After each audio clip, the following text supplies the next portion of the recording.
I think the Supercross riders are ready for the purge. With all these riots going on, at least they've got their sponsorship face masks.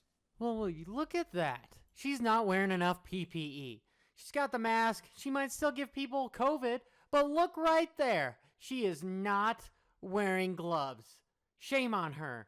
But thank God she's wearing a mask, because I hear those monster girls can sneeze damn near a football field. So, thank God.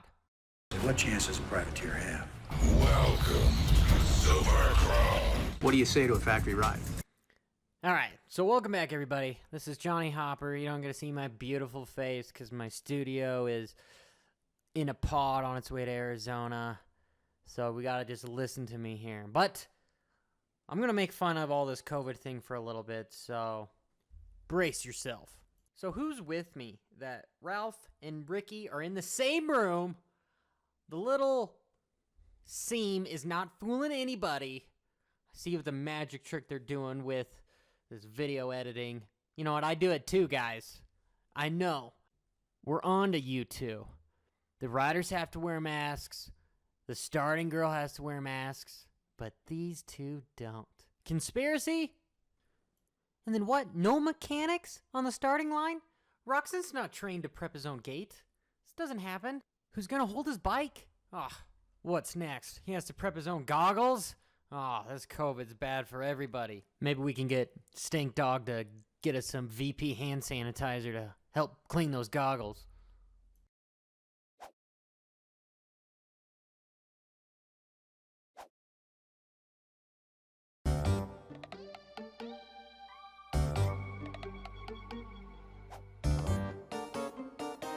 And it gets better. We might as well have the mechanics up in the stands. Maybe give them like an air horn, maybe. You know, maybe they could take their shirts off, start swinging it around for the rider. Seems pretty professional. I get they're trying to change the rules because of this COVID, but maybe we should do radios to help. There's multiple ways you could go about this differently. This just looks silly.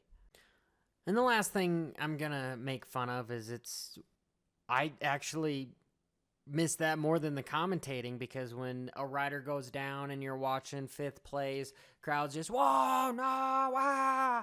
And it made racing more exciting. This just looked like you're watching qualifying or practice. So let's back up, start over, switch gears, whatever you want to call it, be a little bit more serious. First thing I want to talk about is the track. So obviously this is in Utah. It's during the day, so it's going to be hot. It's going to be hard to keep moisture on the track. It's a little bit windy, open stadium. It's at elevation, so the bikes aren't going to be as strong, which is Tomac. He trains in Cortez, Colorado, so he trains at altitude, so he's got a little bit of advantage on some of the riders, at least in that department. And because of the lack of moisture, you're not going to have as deep of ruts. Yeah, you'll still have some ruts in between stuff where it was decently watered, but the corners are going to end up being more bermy. You're going to see these guys have their ascents back around, slide around, which looks really cool, them just brake sliding. But it makes it to where it's not as technical. It just makes it for a faster track. And then on the faces of jumps, there's not going to be as many ruts.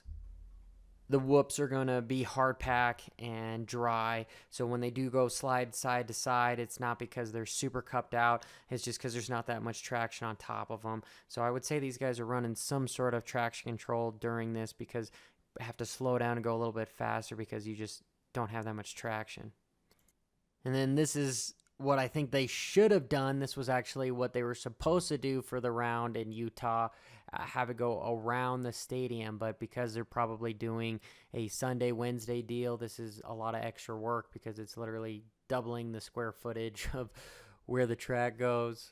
And not to mention the track was fairly tamed. All the riders were doing the same rhythms, so it was really all about start and fairly one line, which didn't make that fun to watch for racing purposes. And without that extra distance, the lap times are 41 seconds. It was actually Roczen that had the fastest qualifier with a 41.6. He dethroned AC, who is the fastest qualifier in every race that he's been in. And my prediction in one of my last videos saying that AC was just going to go out because he had nothing to lose but everything to gain He was going to ride as hard as he could, and that ended up biting him in the butt unless team orders were going to be involved. But I hope he's going to still be racing, because it sucked that Webb ran over him. But in his mind, it's probably the best, because hopefully he is somewhat injured. I know I hate saying that, but if you're just looking at a championship standpoint, you don't want a rider in the midst that can beat you, who's faster than you, get in your way to slow you down, brake check you, block you, do whatever they can so that Tomac wins the championship. That's purely being devil's advocate. I, for one, want to see AC win some races, and he's definitely fast enough to win some races. The dude just has really bad luck. Like, for some reason, he just keeps putting himself on the ground, and I'd like to see him in the mix here, but I do know that he's going to be a good advocate for Tomac. So for Monster Energy Kawasaki, Dan, the team manager, they're over there going, dang it, we're losing probably the fastest rider to help block people for Tomac. And then just talking about Webb, comes in, qualifies 4th, which is better than what he typically qualifies in, and puts himself in a good position. I keep talking about his racecraft, and he was able to race with Tomac and sort of get in his head and mess up his rhythm and block him a few times. I think at the end of the day, he might go, man, if it comes down to it, I might want to put him on the ground, but he passed him really, really clean, and it cost him the win. You shouldn't really win that way, being aggressive. He definitely had his moments a couple times where he could have put Tomac on the ground. I don't know. Maybe it's the whole social distancing. They're not allowed to hit each other. They got to be within 6 feet. Thought some of his passes were a little bit closer than that, but he didn't make contact. And there's not much else to say about Webb, except for he's putting himself in a good position to solidify himself on the podium and fairly stay in contention. If somebody was to make a gnarly mistake, he could capitalize for sure. But good old Choke Mac, I mean, not really anymore. Smoke Mac is probably the more correct terminology. Seems like this guy's more mature now. Earlier in his career, that's how he lost championships, was he got flustered, started going backwards, and then he's overrides the track and puts himself on the ground. But he did the exact opposite here. Track's really fast and slippery, had to be precise, and had to almost have more of a road racing, let's sweep around everything, throttle control. And once he decided to do that, he actually had a really good line after the whoops of jumping almost into that rut to then get around everybody on the inside.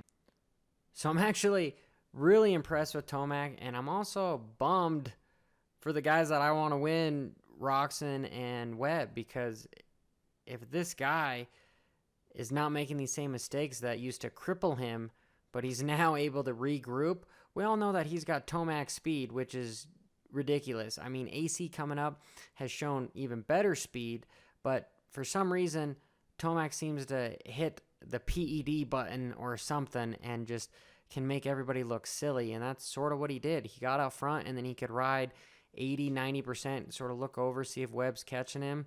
So he kept that margin right in those 3 seconds or so. So if the track conditions and everything stays the same, they don't put new dirt out here, make something different to change this whole atmosphere, I hate to say it, guys, but I think Tomac is going to win his first championship without an asterisk at the end of his name. And then obviously Roczen, dude, a third fastest qualifier. He's on a typical round, this would be a very good race, but coming down to the wire, this guy is now, his dreams of becoming Supercross champion are becoming more fleeting.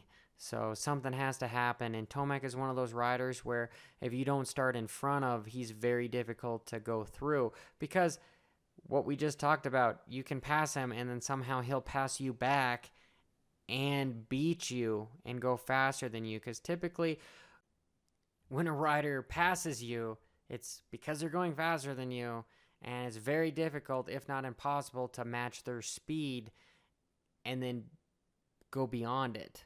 So I always scratch my head when it comes to Tomac.